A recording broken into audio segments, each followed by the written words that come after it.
In this video, an overview of the cultivar used to produce oolong tea in Taiwan.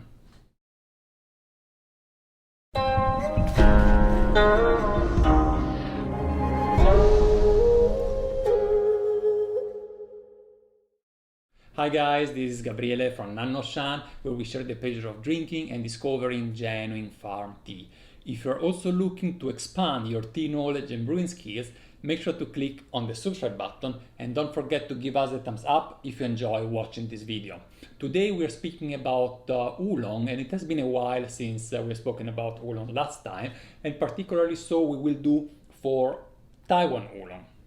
We have recently, well, not that recently, some months ago, we've done a video in which I explained how to recognize the type of oolong tea by the shape of the dry leaves, which means you see a tea, you recognize it is an oolong, and just by looking at it, you are able to tell which specific oolong it is. So if you want and are curious to develop that skill, go ahead and look at that video. But today we're focusing really only on Taiwan oolong tea, and I will give you an overview of the cultivar.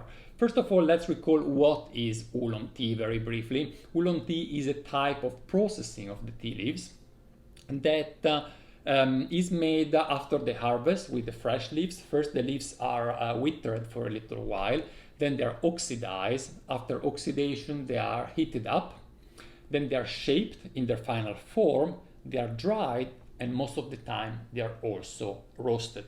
Very crucial is the oxidation, the typical characteristic oxidation of the oolong to determine actually the final product. And you want to check out the video I made about the 6 tea category, very short video, my shortest video, that give you an overview of them all. And the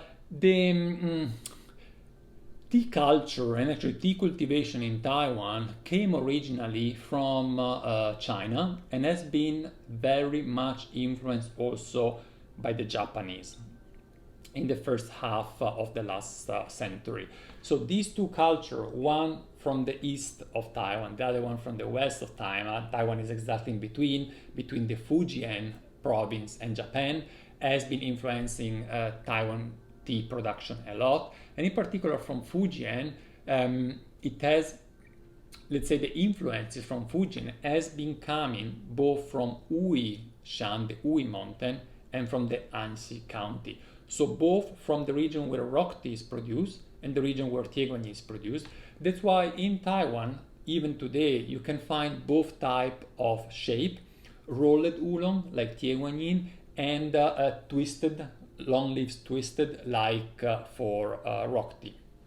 So if you're curious about the history of Taiwan Oolong, have a look at the blog, a very short blog that we have written about the topic on our website. It gives you some insights also about more recent Taiwan history that is difficult to find elsewhere.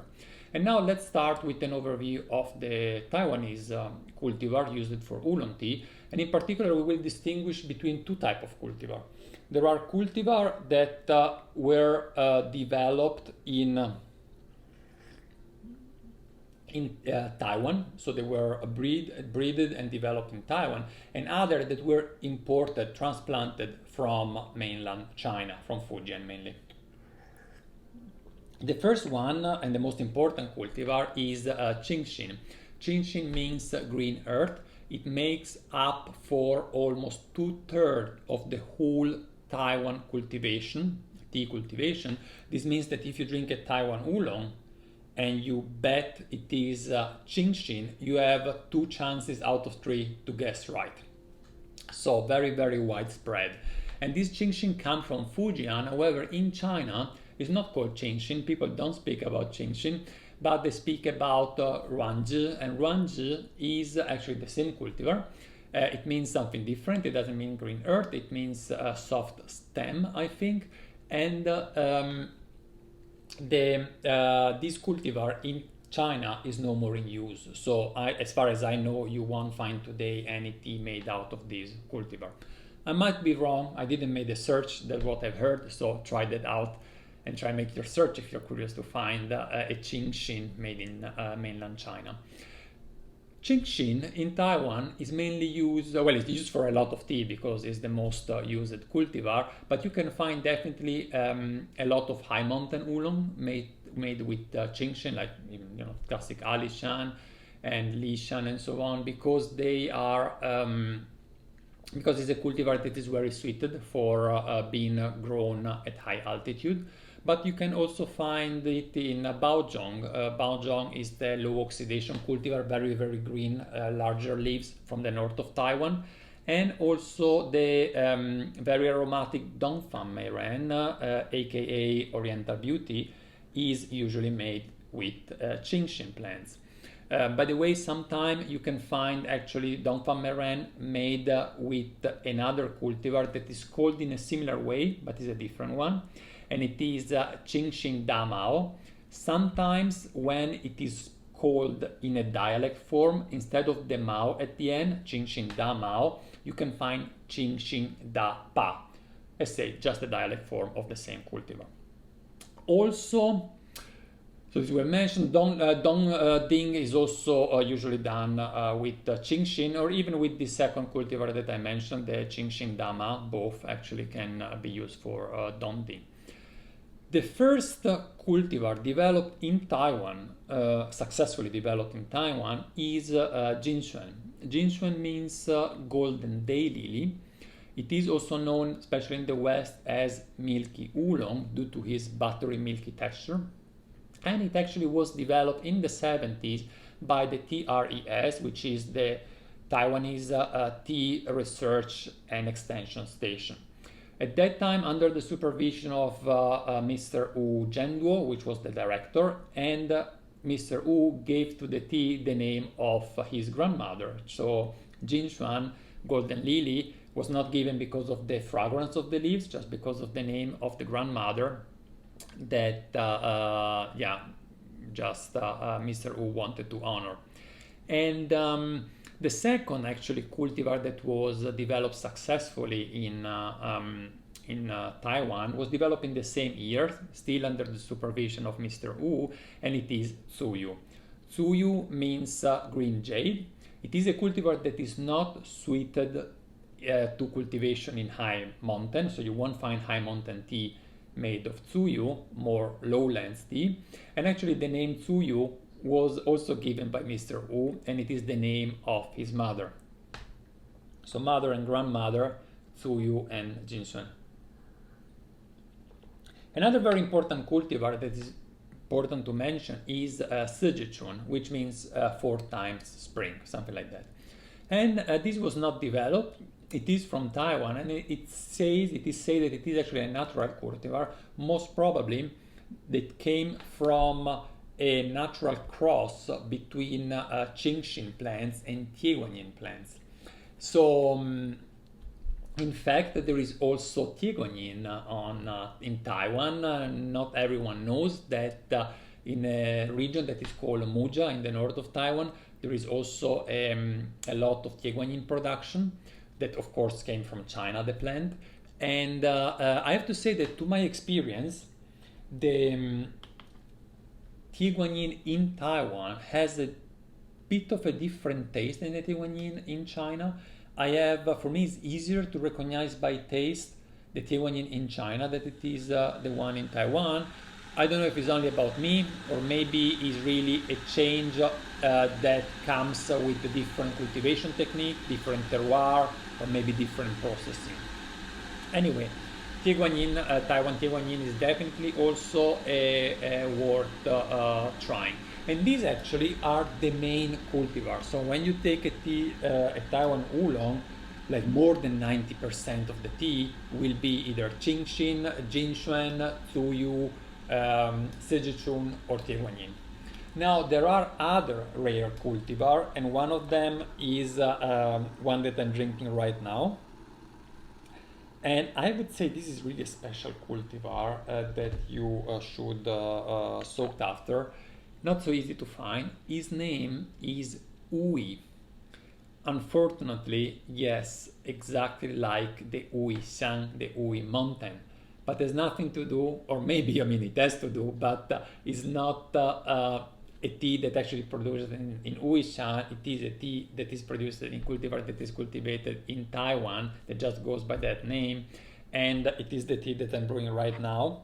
It is rare, and it has two very crucial aspects for me. The first one, it has a very specific taste. Among all the oolong in Taiwan, forget Oriental Beauty, which the taste really comes also from the processing and actually from the bitten, the bitten leaves. But Ui has really a specific taste that is characteristic of the leaves. And it's very hard to describe. It's very pleasant to me. I really like it a lot. It has nonetheless, if you want a disadvantage, maybe it's not. It's not a cultivar that gives a lot of steepings. Actually, it has to be steeped for quite a lot of time, and you cannot do a lot of steepings out of it. You see that here I'm trying actually using a Chaozhou style steeping, just because in those days I've been using this method not only for Danzong but for many tea, also for pu'er, just because I feel like it's really fairly full of leaves, the Gaiwan, but I still steep it for quite some time because you need to get all this substance out of it. It doesn't get really bitter, and you get that characteristic taste. I know it's hard to find. I don't know actually if it's possible to find. We don't have it at the moment in our shop, but what I can tell you is actually for all Taiwan Oolong, actually pretty much all the tea in China, if you cannot find it elsewhere, you cannot find on nannuoshan, and you're interested to try something, just write us an email at info@nannuoshan.org, or if you want to write me, Gabriele@nannuoshan.org. And next time that we go to China and we source tea there, we can have a look and try to source that for you. For this type of tea is usually not that difficult. So let us know which are your interests and we do our best. There are other rare cultivar in China, and I want to mention at least other three, I would say. One is actually Huanggang.